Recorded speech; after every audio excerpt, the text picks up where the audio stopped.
Thank you, ladies and gentlemen. Welcome to the conference. It's more about cybersecurity. Today's topic will be centered around migrating towards a single healthy digital identity.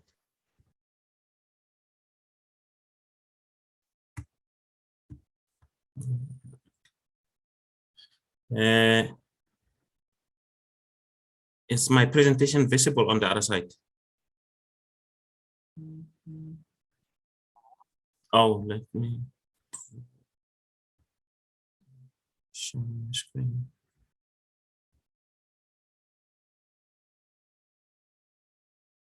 Share the sound.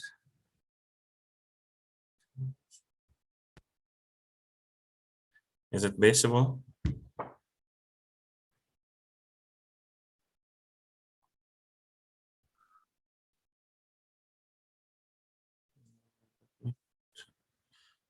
Let me just try and swap them around.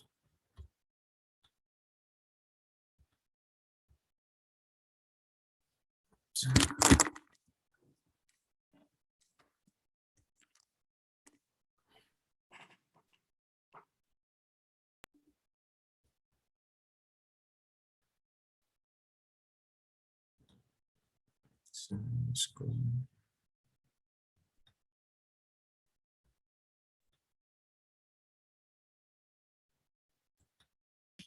Hi, Charles. I think Elizabeth will chair the session. Elizabeth will introduce you and you can start as soon as Elizabeth has introduced you. Thanks. No, okay, not a problem. Okay, hello, I'm Elizabeth Leake. I'm with STEMTrek Nonprofit, and I appreciate the invitation to join today as chair. I'd like to introduce Charles Sello Kungwane. Charles is a cybersecurity specialist with a focus on strategic thinking, capability, and mentorship. He recently joined the City of Johannesburg municipality as a group head in charge of ICT, cybersecurity, audit, risk, and governance. He's currently ensuring that the city unlocks its goal of becoming a green smart city with the purpose of realizing economic opportunities and enabling innovation while combating the global pandemic of corruption through cybersecurity digital disruption. I'd like to introduce Charles Sello Kungwane. Thank you, Elizabeth, for the good introduction, and thank you for other speakers and the audiences for the conference. Today's topic is centered around migrating towards a single, healthy, trackable, and access digital identity.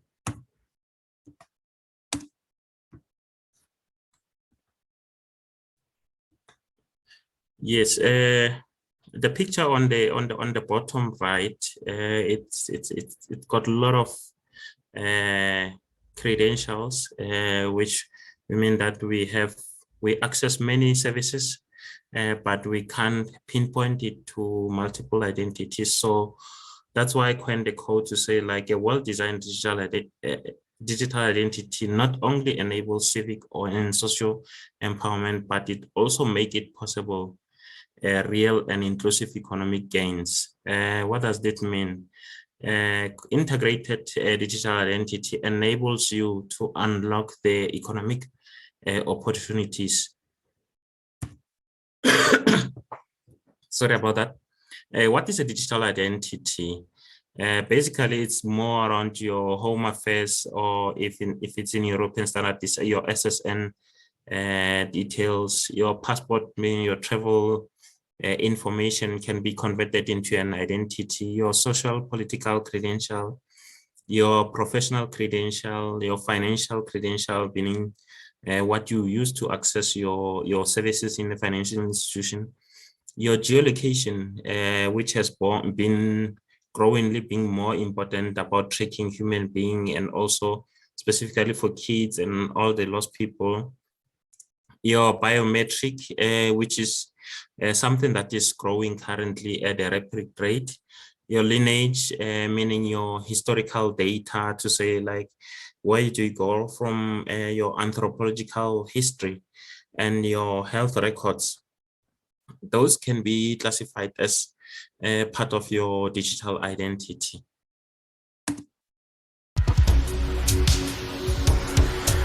Our biometric data is unique. You are the only person in the world with your specific fingerprints, facial traits, and irises. Today, our physical and digital identities are more and more intertwined. You already use your fingerprints to your face to unlock your phone, to make payments, or even unlock doors to access your home or office. Yes, this what does it mean? Is to say that already most of the digital identity that we should be trying to leverage the opportunity in, we're already using, but we still lag behind to say that how do we harness that opportunity towards saying that let's integrate this into one and accept that the world has shifted.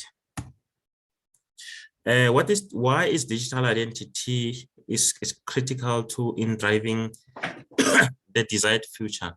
Having a trusted and verifiable identities is essential.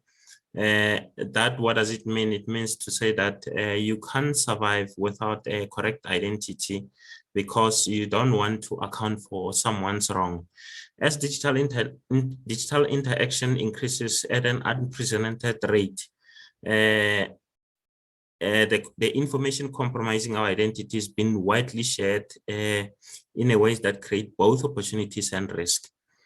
This is very true because if you look into saying that from GDPR, from POPI, from PCI, there's more focus towards driving to say that how do we make the data owner more secure, and how do we make sure that all the institutions that process digital identity accountable for the information that they share, and they must process the data information, data subject information in a respectful and protected manner.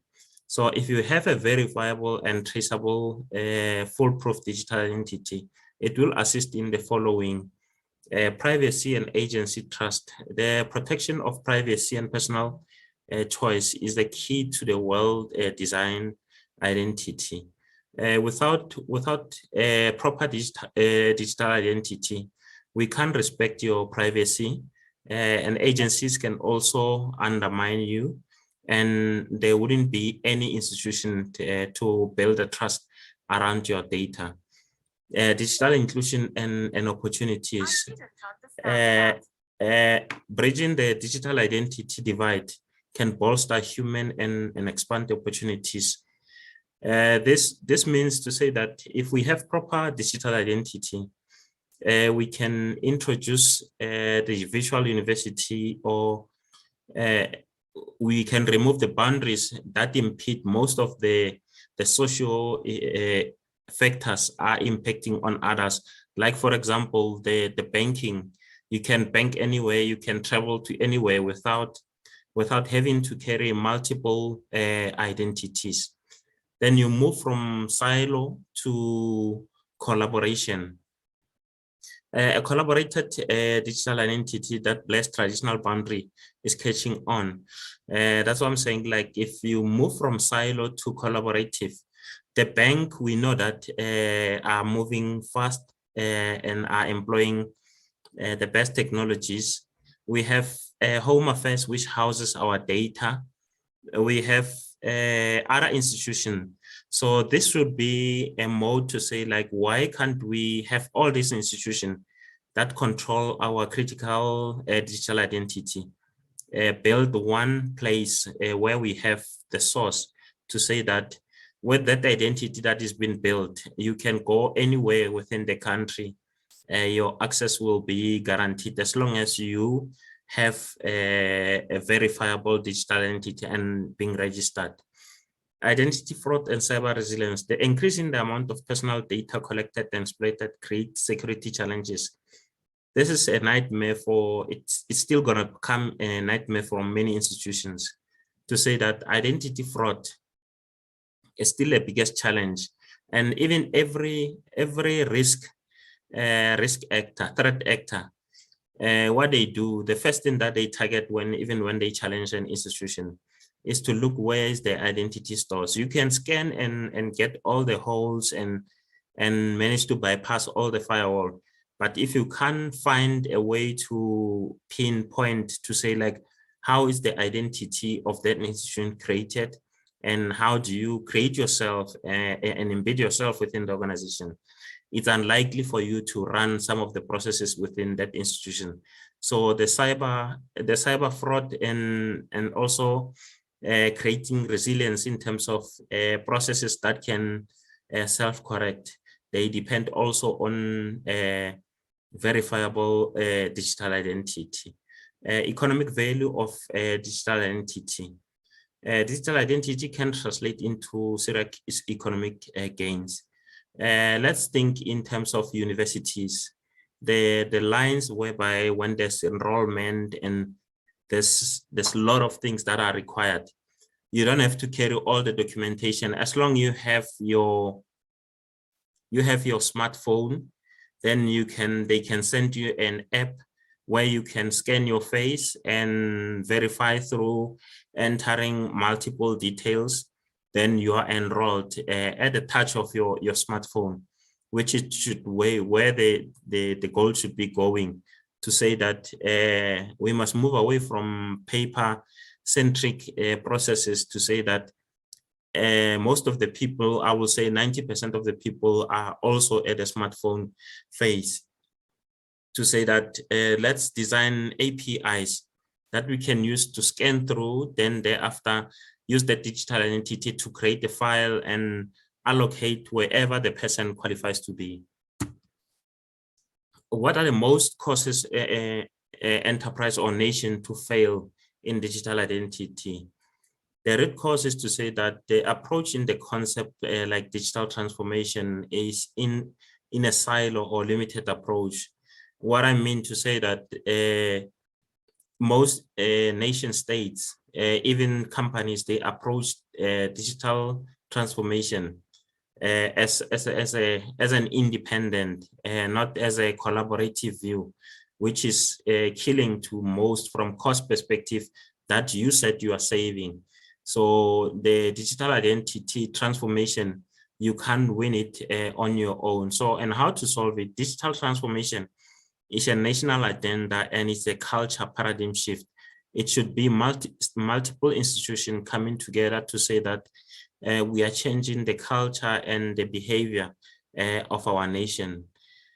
Corporate and one second root cause is to say that corporate and state partnership embarking on their own digital identity strategy, seeing from different handbook.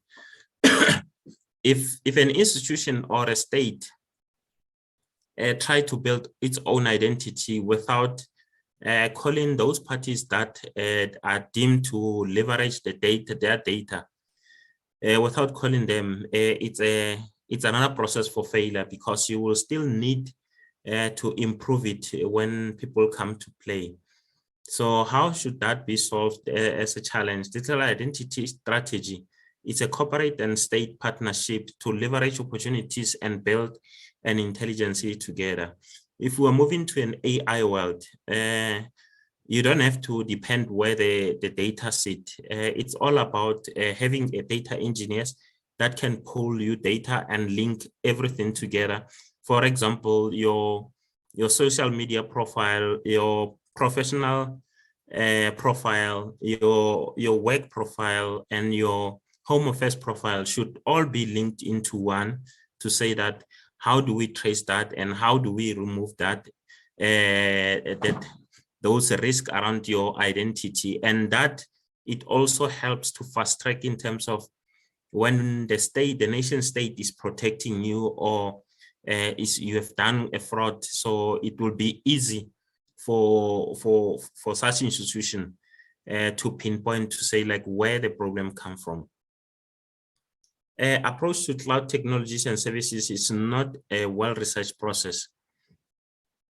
Most institutions, if you look also around Google, Oracle, and the likes of Microsoft, in the beginning, they were singing the hymn of we will build the cloud, we will build the cloud.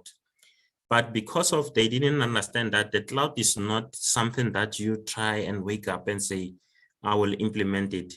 It needs to be a well thought process. That's why you see today, they have teamed up in building the concept that is all applicable across AWS, that you can run things on Google. So at the ultimate, and they realize that it's not a one-man show. It should be all of us, even though we still say that we want to be independent.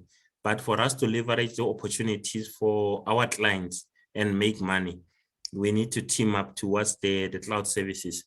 So cloud services should be a shared cost, shared infrastructure, and shared intelligence to improve services. You can look at how the blue chip malware, how it was removed. United States have tried so many times to say that they are killing it. Unfortunately, they couldn't until they collaborate and say, like, with all the security institutions around the world, let's combine heads and remove all this problem, because of they saw that as a one-man show, they will fail. And one root cause is also, the last one is saying to say that you have million digital identity stores. You can have a bank details and have home affairs details and still have different authentication. You need to move towards to say, like, have a shared integrated digital identity stores. Move from 2-factor to 3-factor to say that when you look at the bank now, they say they want to implement passwordless services. There's nothing like passwordless services. It's just you're gonna have to verify multiple times, then you can access everything within the bank. To say that integrate your password, integrate your biometric details, integrate your other information that can verify and authenticate you. And what is the potential and the desired future? I took this video from Canada to say that on how Canada is approaching on digital identity. Canada is on the cusp of a revolutionary innovation that will transform the way Canadians authenticate themselves online and protect their identity. Digital ID. All of us are living in a digital world, but we're tethered to an analog model of how we identify ourselves, memorizing countless online passwords, carrying government-issued licenses, plastic cards, and more. Digital ID is a way for Canadians to identify themselves to government, businesses, and each other electronically, with ease and rock-solid security, without the need to present physical documents. One interconnected network. A federated digital ID ecosystem developed in collaboration with Canada's best and brightest talent from our banks, telecommunication companies, law enforcement, and government. It would have the power and security to store every Canadian's electronic identity and attributes. And it would unlock countless opportunities for Canadians to verify who they are safely, quickly, and securely, while only revealing the information necessary for each transaction. A fast, easy, and secure way to bank, sign up for government services, renew driver's licenses or health cards, shop, travel, and more. Canada's banks are perfectly situated to help lead the creation of a federated digital ID system between government and the private sector. The World Economic Forum agrees that banks and financial institutions should lead the path forward for digital ID. Banks are highly regulated and trusted. They have advanced cybersecurity and privacy technology, and they have the infrastructure to operate provincially and nationally. Banks are also at the forefront of working with fintech startups who are bringing revolutionary mobile and online products and services to Canadians. Digital ID can help consumers navigate between these apps and programs with trust and confidence, knowing their ID is protected at all times. A federated digital ID approach can also significantly reduce fraud, save taxpayer money, improve regulatory compliance, and make it easier to do business as an owner and as a consumer. In fact, the Canadian Bankers Association just launched a white paper with our recommendations on how to move forward with a federated digital ID framework. I encourage you to read it to learn more.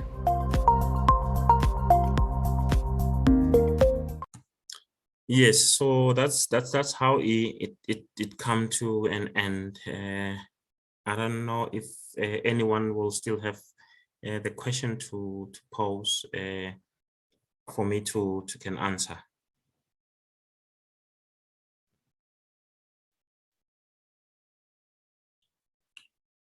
Thank you, Charles. Are there Thanks. questions from another source that I'm not seeing on this portal?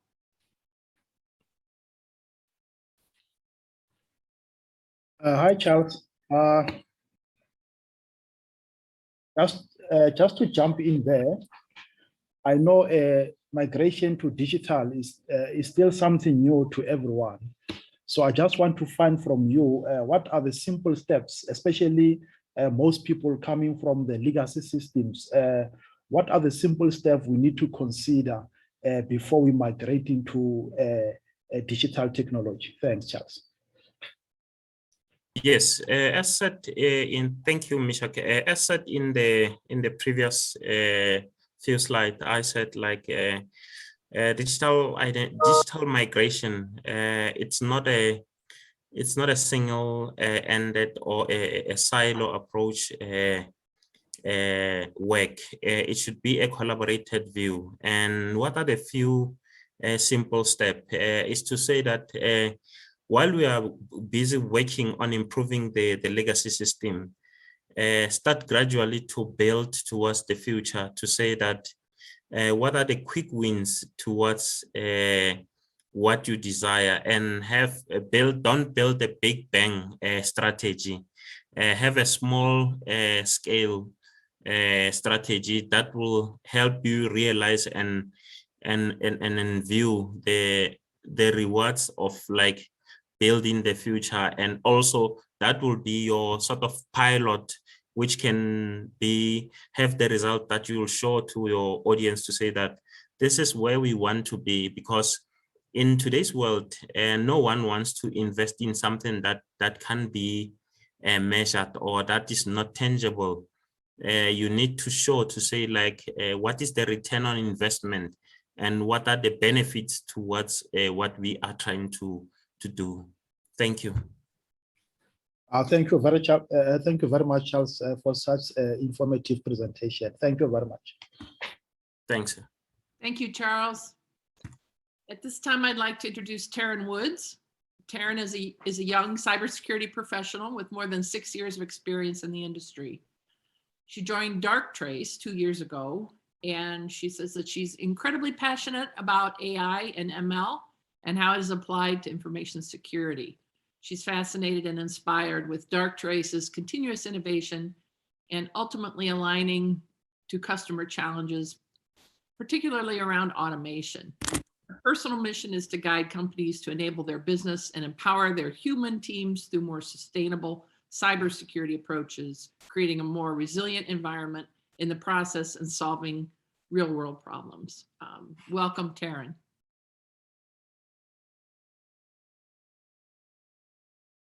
Did we lose Taran? I think we've lost Taran.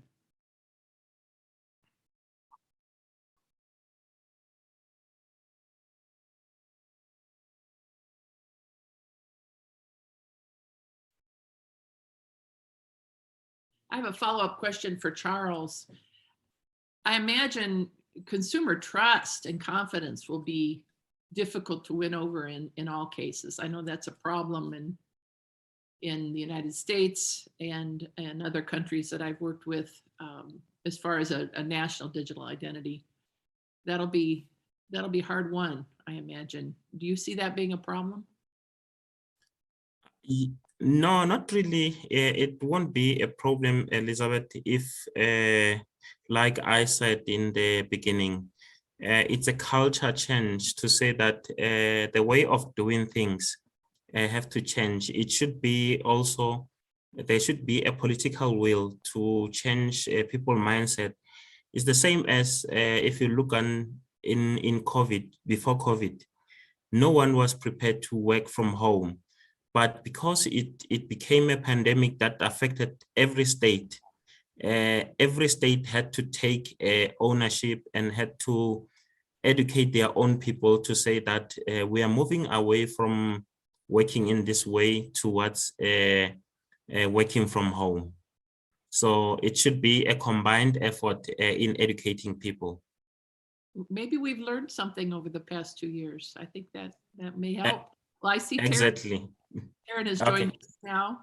So welcome, Taryn. I've introduced you and it looks like your presentation is up. Welcome. Yes, thank you. Thank you. Sorry, I dropped off for a second there. So yeah, hello everyone. I, of course, am Taran Woods. I'm a sales team mentor at Darktrace and very passionate about helping my clients sleep better at night. So my talk today is really just to provide awareness. AI for cybersecurity is not just a nice to have, but it's critical, to defend against these fast-moving attacks that we see. Especially during the festive season, we see a massive spike in cyber attacks because we're winding down mentally and physically, logging off. So attackers, leverage that for their benefit. As you guys are aware, I'm sure you are, ransomware is one of the most seen attacks in the world right now. And I think a major concern for a lot of IT security teams and, businesses. It's ultimately just an unwanted Christmas present. We're seeing it widespread. It affects organizations across every single industry, of every size. I've seen a 12-man business being ransomed. So, essentially, no one is safe. An average ransom demand has now also grown, I think, by over 500%. And for an effective organization who is ransomed, this represents just the tip of the iceberg. Ransomware often involves a lot of hidden costs. So I'd like to use this talk today to explore a different approach to combating ransomware. The Darktrace community call it autonomous response. And it's quite simply, self-learning AI that is able to take surgical action at every single stage of the attack kill chain. All right. So we'll first look back at the ransomware threat trends that we have witnessed over the last year. Trends that we've found across over 6,000 organizations of all industry and sizes. And then we'll dive into, how self-learning AI detects the early signs of ransomware and, how autonomous response knows the right action to take to contain an attack. And then I'll finish off with a real-world example of a ransomware attack that Darktrace found on Christmas Day. All right. So not only has the rise in ransomware attacks skyrocketed, but the payments which cyber criminals are now demanding has also followed in that increase. In the first few months of 2021, the average ransomware payment increased by, like I said earlier, 518 or 500% compared to 2020. That is massive. Beyond the direct ransomware payment, recovery from a ransomware attack is also costing businesses even more money, whether that is business downtime. Of course, that's probably one of the most harmful parts of an attack. And one that now lasts over 21 days. So as these costs, continue to increase, organizations are still relying on tools that, fundamentally use a flawed approach. Traditional tools, unfortunately, just aren't capable of detecting these more sophisticated ransomware attacks. And that's because they are essentially, trying to spot tomorrow's threat based on historical attack data. And this doesn't work when a particular strain of ransomware has never been seen before. So it's completely new. So their approaches will use essentially, if-then rules to try and curb an early stage of an attack. But this also incurs problems because, attackers are very smart and generally they know what these rules are and then, how to evade them.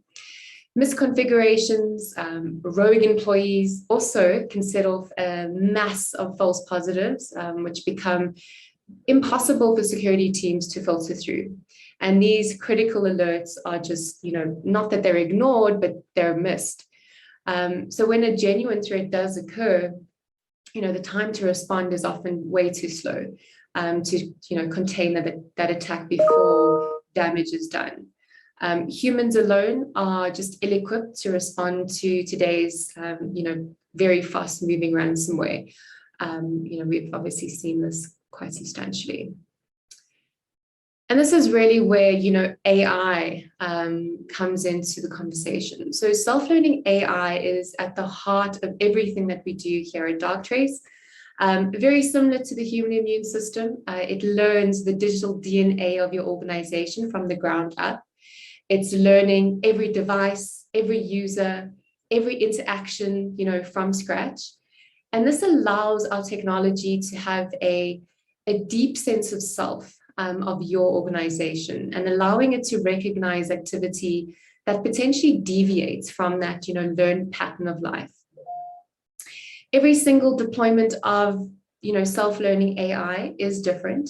It learns, what normal business operations look like for your organization. Even at the earliest stages of an in-progress attack, it knows that something abnormal is happening. And then the technology, not only detects, but can also enforce normal business operation because it knows what it actually should look like, if that makes sense. So let's talk about enforcing, response, responding to attacks, but also the dilemma of ensuring availability.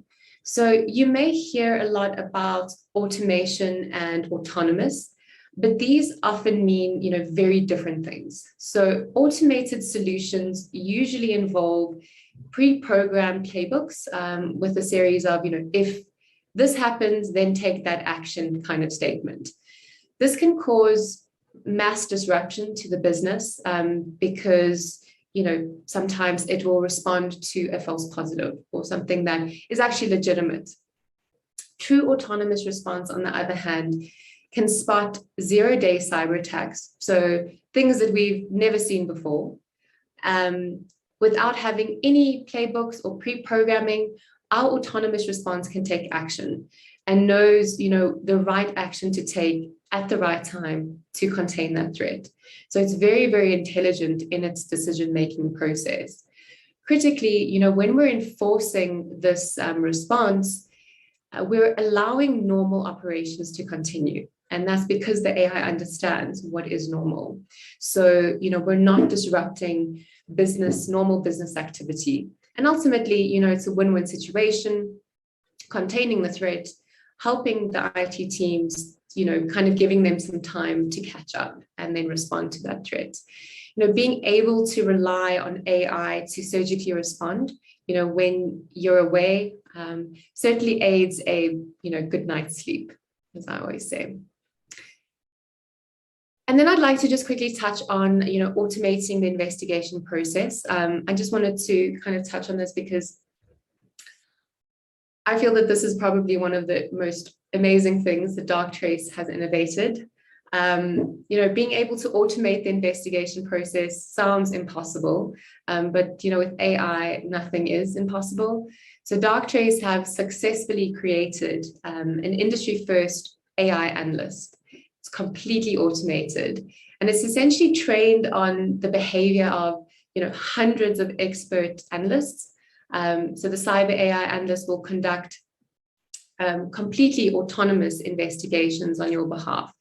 So essentially, it replicates the human analyst's ability to, piece together alerts, forming, hundreds of hypotheses, and then reporting on, these significant incidences in a, not to say difficult, actually very, very easy to understand narrative that you guys can action within minutes. So the AI will point you to patient zero, potentially what took place during that attack, if there were any other devices involved in that attack, maybe there's an exe file that was formed part of the payload. So nothing is missed, essentially. This innovation systematically, obviously reduces alert fatigue and noise, a challenge most IT teams, can attest to. And then, oh, sorry, I just missed a slide. I'd like you to think of the significance of AI, across the digital estate, across the, business. The beauty of self-learning AI is that it is agnostic to data. So, we can pretty much be deployed in any environment. We can bring AI to your data, essentially. So for ransomware, the most relevant areas are email, which commonly serves as the initial attack vector. An attacker sending a very sophisticated phishing email with some ransomware payload, an unknowing, victim, unfortunately, clicking on the link and then, being ransomed. We often see ransomware coming through email, but we also see it coming through network, users accessing a website, maybe unknown to the organization, unknown that it's malicious, downloading some, document, thinking that it's completely fine, and then also being ransomed. But having your endpoints, your OT, your cloud, and your SaaS environments covered by the same technology, using the same approach, serves as a phenomenal advantage over, having a series of siloed tools that work independently, that don't talk to each other, and really don't give you that unified view that you need. So now I kind of want to show you what this technology looks like when we apply it to ransomware. And this could be, anywhere. This could be any kind of attack, essentially. Ransomware is just my topic for today. So we know ransomware is a multi-stage issue. It's not just about the encryption, so that's just the end game. And if an effective response to ransomware really tackles the threat before it becomes ransomware, taking very targeted action at the earliest stages and then continuing to monitor the situation should any further suspicious activity occur after that. So we've broken down these stages and, we'll have a look at what existing legacy solutions, actually did at each of these stages, and then compare it to how self-learning AI revealed the threat at every single stage, and then the actions that would have been taken by our autonomous response capability. All right, so the initial point of entry of a ransomware attack can come in many forms, as I said earlier. It might be sent via a spear phishing email, maybe an RDP brute force, so, an exposed internet server, a malicious website, as I said earlier, and then also drive-by downloads. Also, vulnerabilities is another one. Often, actually, attackers will do external scanning on your network just to see where you have open ports, and then they will exploit that port. All right, so when legacy solutions are faced with these attacks, we see the same trends. These solutions rely on historic attack data. So it's looking for a specific file hash, a specific IP address, or an email domain. But unfortunately, if a file or if there is a file hash that is completely novel, that has never been seen in a historic attack, these traditional technologies just are blind, unfortunately, to these threats. With Darktrace's autonomous response, the malicious activity is detected and then stopped at the initial stage. Even if it's completely novel, sophisticated attack like spear phishing, our action is tailored and precise. So it means that we're not disrupting normal business operations, but we're able to detect a deviation in the behavior. So this device that we've learned, we've never seen it do internal scanning, and all of a sudden we're seeing a normal user's device doing internal scanning. Maybe there's some command and control communication. So all of this, the AI will piece together and essentially within seconds detect that, okay, this is potentially a something quite malicious. And then it can take targeted action. So it can respond just to those malicious connections, severing those malicious connections. But, the user of the device can still continue with their day-to-day activity. So with Darktrace, if you have the autonomous response capability active or in autonomous mode, the ransomware attack ends here. But I'll take you through, the various different stages. So with a foothold established, we can typically see unusual and suspicious command and control communications, downloads, uploads to array destination, maybe, suspicious network scans. But once the attacker has been able to obtain a significant presence, they begin to now stage data in a central location prior to the exfiltration. So data exfiltration elevates the breach to a double extortion ransomware attack.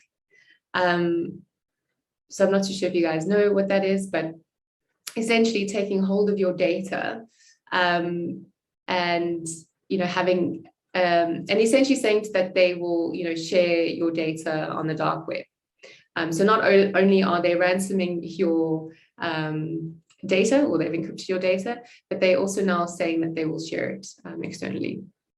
So legacy tools look at connections in isolation rather than in the context of previous or potentially relevant connections. So they may block known domains or use some kind of geo blocking. But attacks are a lot more sophisticated. So you need AI to detect that. So with Darktrace, the response capability, these suspicious command and control connections and these downloads that were maybe followed will be blocked, and those connections will be essentially severed. So preventing that malware from spreading further into the digital estate, moving laterally, and ultimately, extorting you. All right, encryption is the stage of the attack which grants the attacker the leverage they need to, extort you or ransom you. So the attacker will attempt to steal as much data as they can before the attack is then detected. Because the attacker have access to the relevant decryption keys, in this case, they now have total control of what happens to the organization's data. Firewalls and NACs, your traditional technologies, are unlikely to stop encryption without, highly disruptive pre-program blocking of these file servers. So ultimately, quarantining the entire file server, so your employees just are unable to use it. Or internal firewalls will prevent clients from accessing servers. So once the attack has penetrated the server, it's essentially a free-for-all. So even if familiar tools and methods are used to conduct it, autonomous response can enforce the normal pattern of life to a device that is attempting that encryption without using any rules or signatures. And this action can be taken completely independently, or we can take these actions via integrations with native security controls. Ultimately, we want to maximize the return on investment of your other security tools. All right. So really with, autonomous response, normal business operation continues while that encryption is ultimately, prevented. I'm sure, I hope I have enough time. Sorry, I'm not actually looking at the time. I think I'm good. All right, so at this point, if the ransom note is deployed, the organization must now decide whether they want to pay the ransom or lose their data, possibly to their competition or the public. Often people believe their payment troubles are over at this stage, but unfortunately, this is just the beginning. Beyond the cost of, ransom payments, network shutdowns, business disruptions, remediation efforts, and, PR setbacks, this is very financially taxing, on an organization. I think reputational costs are quite huge. We're seeing 66% of victims reporting a significant loss of revenue following a ransomware attack. 32% report losing, C-level talent as a direct result from ransomware. And I've actually seen this at a organization in Pretoria. Their CISO was actually asked to leave the organization. In addition, efforts are made to try to secure vulnerabilities. When you're attacked, you all of a sudden have all this money to spend and, trying to plug holes. Because, scarily enough, 80% of ransomware victims will, in fact, be targeted again in the future. So yeah, that's very, very scary. With Darktrace's real-time detection and autonomous response, at every stage of the attack, this can all be avoided. By understanding, how your business behaves. Self-learning AI can stop ransomware, even the most sophisticated unknown strains of ransomware, and prevent this ultimate demise of your organization. So let's dive into a threat find. I'm almost done. So as I said in the beginning, Darktrace regularly observes an increase in cyber attacks during holidays, weekends, and outside of working hours.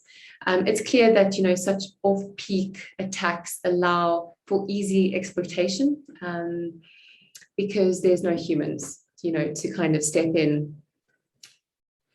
I think specifically now, as we're heading into the festive season, we're seeing, reduced staff, employees are really winding down mentally and physically. We're seeing, Black Friday deals and, they're kind of using this to their advantage. This ultimately means that the speed of detection and triage within your enterprise is reduced quite substantially. And this allows threat actors to kind of sneak in unnoticed. Without real-time autonomous systems, automation, unfortunately, you're just, unable to respond. So I know I was kind of not really talking on this, but there was a financial services organization, one of our customers, and we saw an initial foothold was established on a desktop. The threat actor was then able to move laterally and gain access to 2 domain controllers, servers that essentially used to verify users and authenticate requests.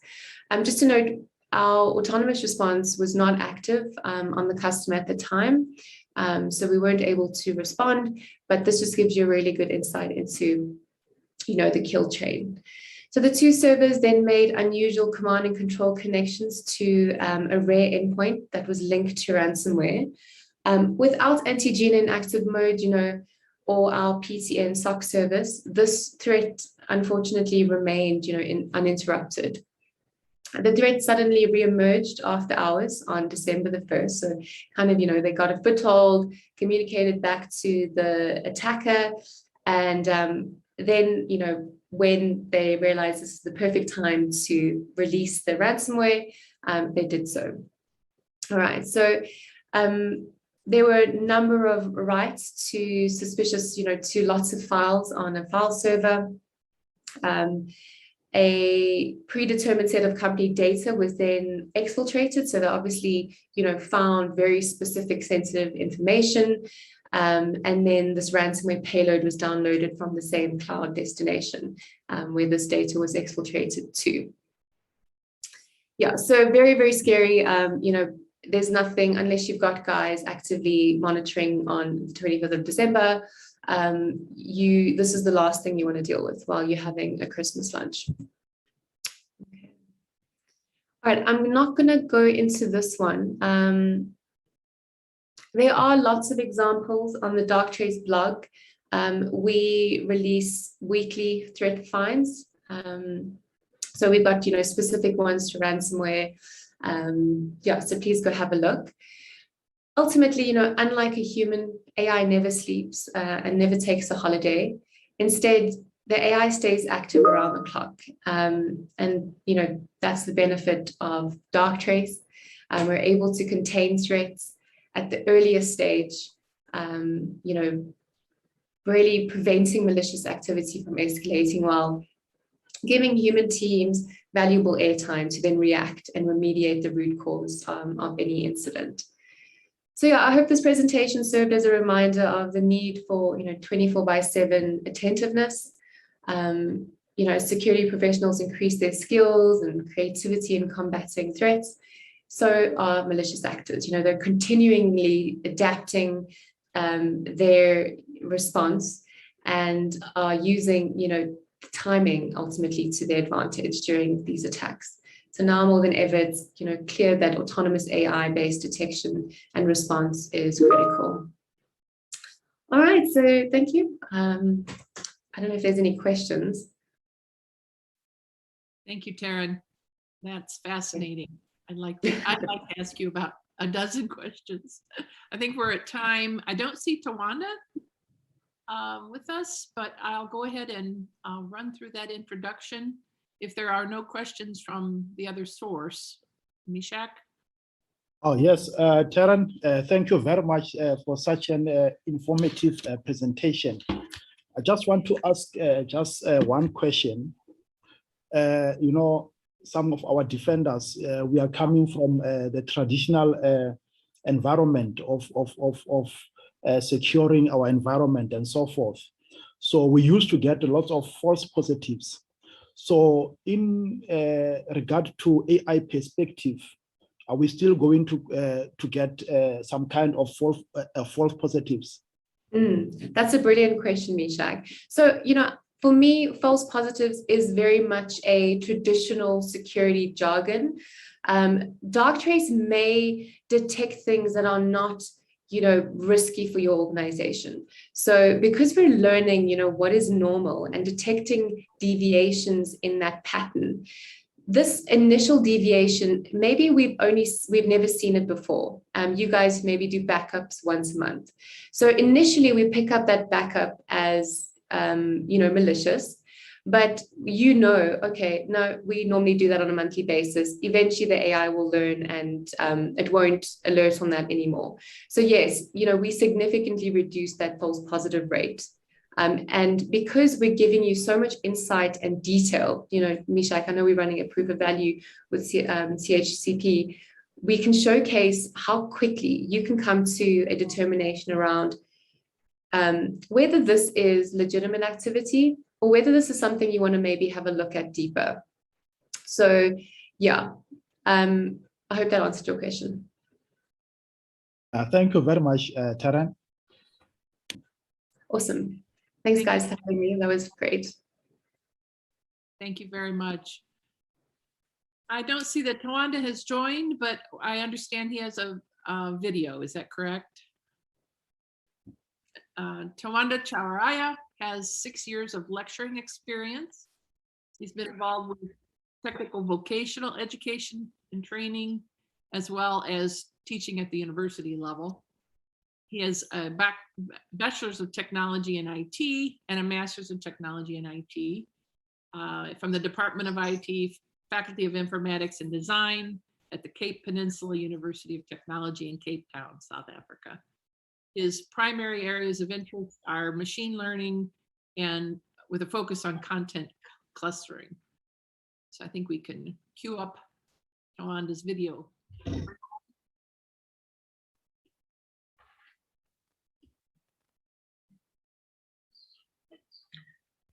Good day. My name is Tawanda Chowuraya. I intend to do research in mobile device security. I'm going to make a presentation with the title Quantum Machine Learning and Mobile Device Security.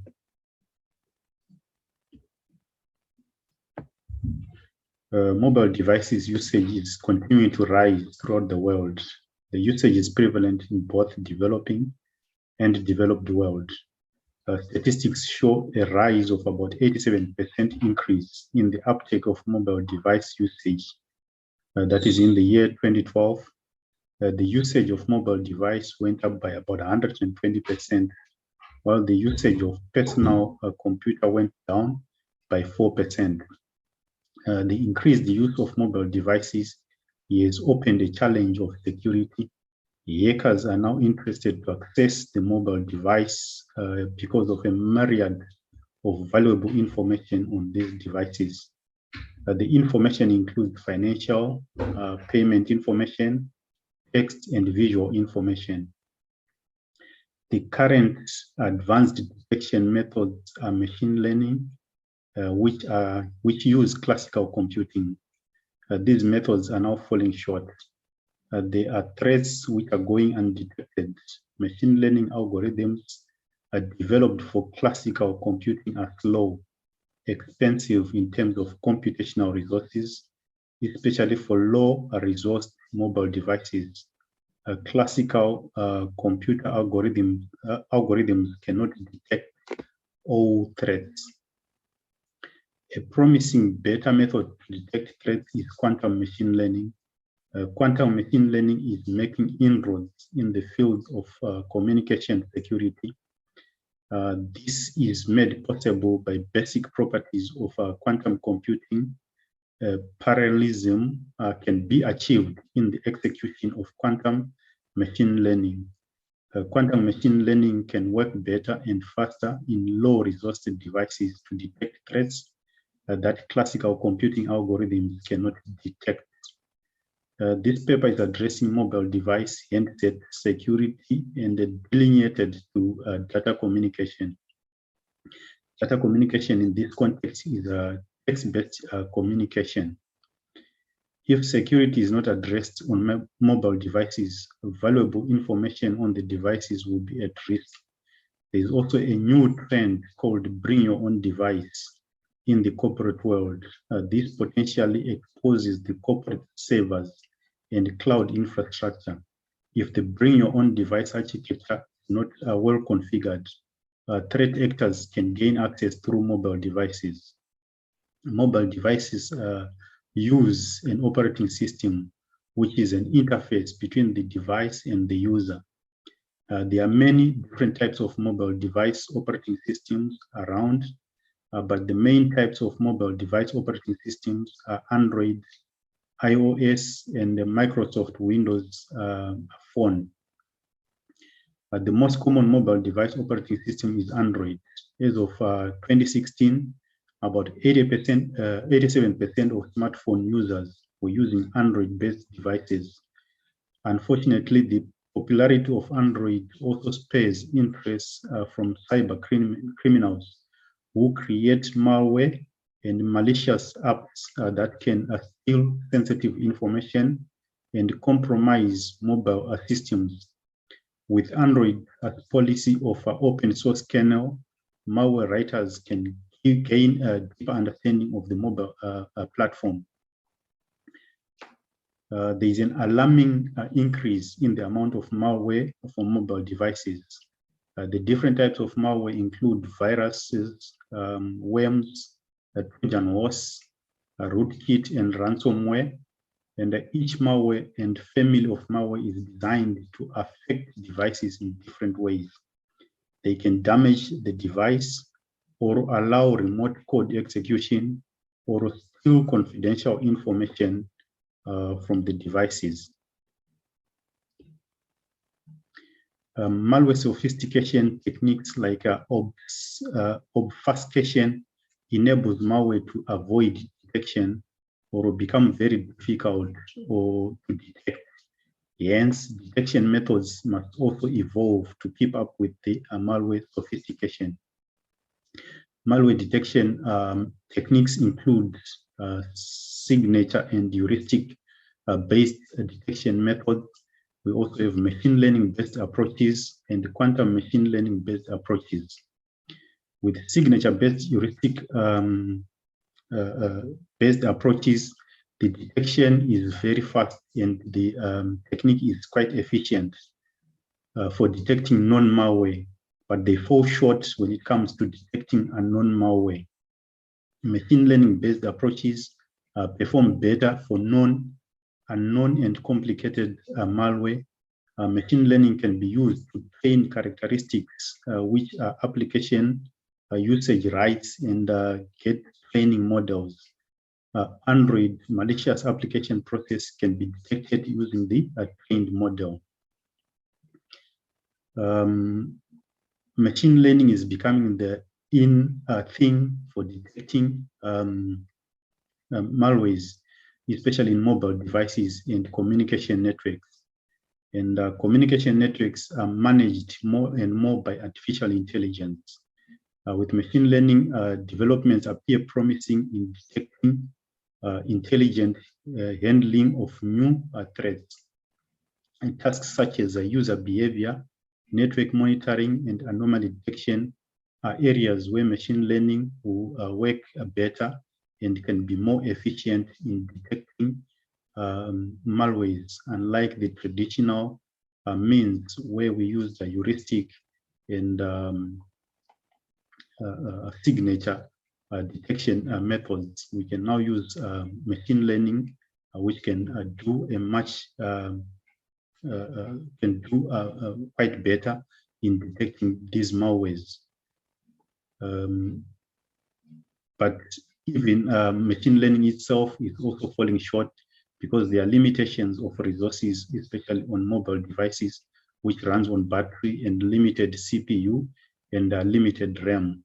So the better alternative is quantum machine learning. Quantum computers use qubits superposition of two quantum states, which is a 0 or a 1, and these are encoded into two distinct energy levels of an atom.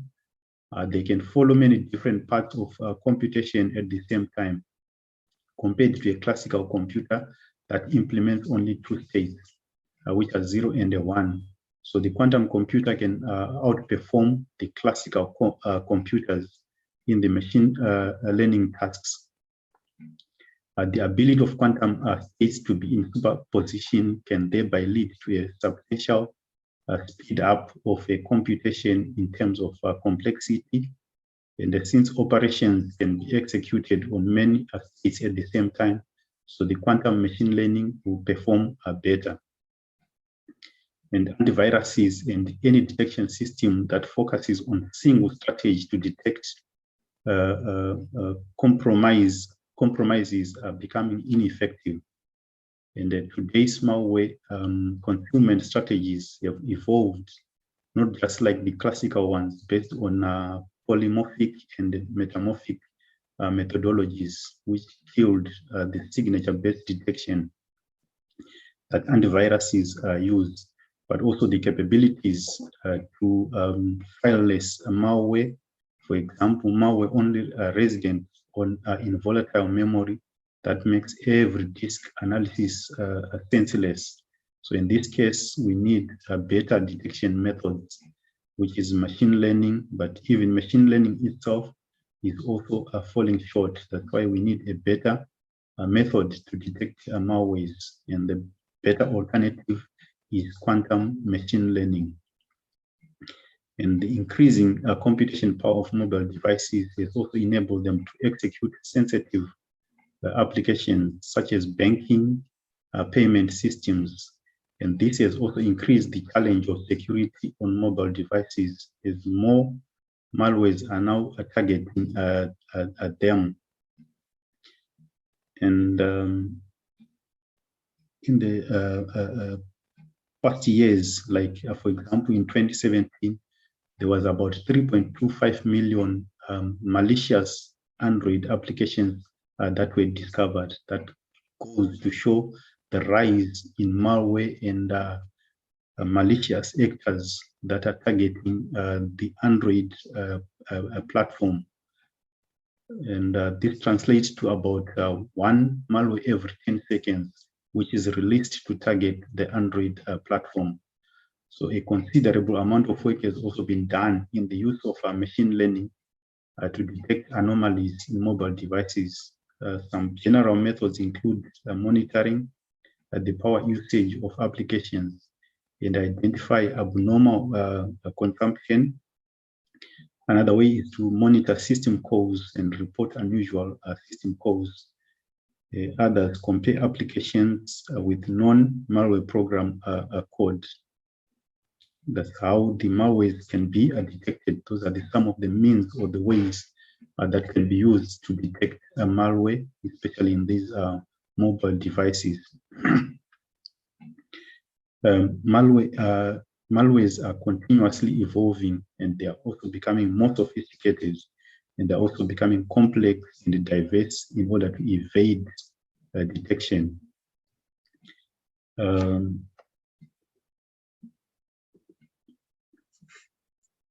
Some notorious malware applications have about 50 different variants, and that makes it very difficult and challenging to be able to detect them, so they can evade detection because of the many variants that they come with, especially if you use a heuristic and signature-based detection methods. There is need for more efficient and effective detection techniques to cope with the ever-increasing sophistication of these malwares. And the machine learning can train application models. The models use features to learn normal application patterns. Malicious applications can be detected using these trained models. Nevertheless, a large number of Android applications have spillovers, which makes it difficult to detect them, especially in cases where malware has got different variants. For example, 50 variants can be found for a family of malwares.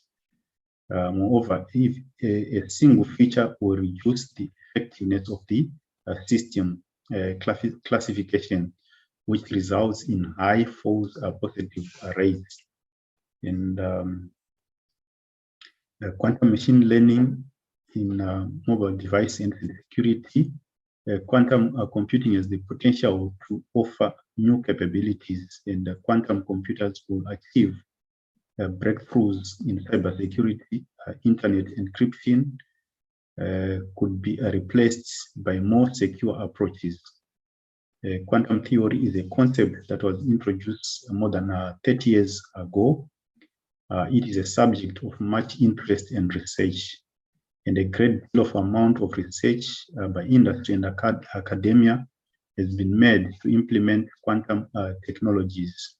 And the first quantum computer or device was the D-Wave system, which was commercially available in the year 2011. And the quantum computing, also known as atomic computing, is the research area persisting on development of the computer technology based on quantum theory principles.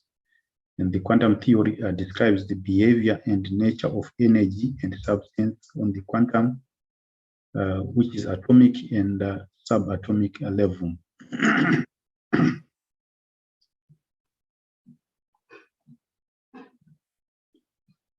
Progress has been made towards quantum devices and quantum applications. Development of the quantum computer, if realistic, would mark a leap forward in computing capacity, far superior than from the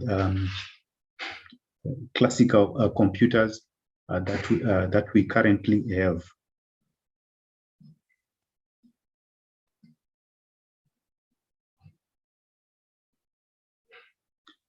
Some of the advantages of quantum computing are quantum computers can run using limited resources, and it provides better methods for machine.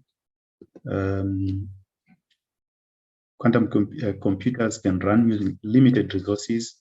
It is useful to resolve complex, discrete, combinatorial optimization problems easily. It provides better methods of machine learning, which is really high quality instead of improving classical methods.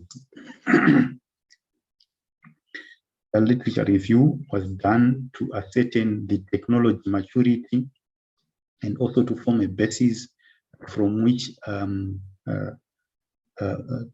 I can work from. And the method that was used is a set of search terms were created, and the exclusion and inclusion policy. We use primary research papers and the cutoff date was 2017. Because quantum computing, though it is a young technology, we need to know and see the current trends of how the technology is being implemented. And the selection process, the initial selection of the articles is by reading the abstract. The selected articles will be read further to check if they are primary studies.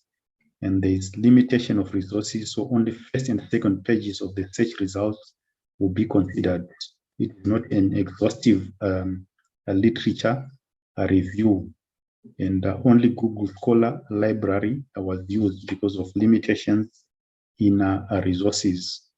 The results, 4 different combinations of the search terms were used. As mentioned earlier, it was not an exhaustive literature review because of limitations in resources like time and also access to libraries. 6 articles were selected, and the 2 articles were accepted as the methodology and the parameters set. That translates about 33% of the articles which discuss the implementation of quantum computing in mobile devices. So the next step is to do a systematic literature review to establish a research gap that I can follow. Mobile devices are competing with conventional computers in computation power.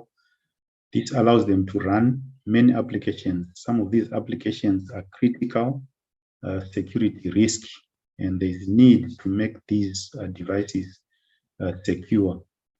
Traditional means of security are falling short or we have limitations, but quantum computing is a promising alternative to secure mobile devices.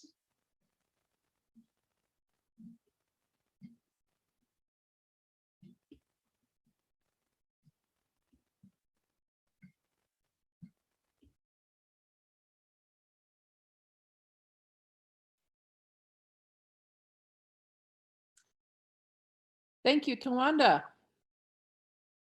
Do we have any questions from the field?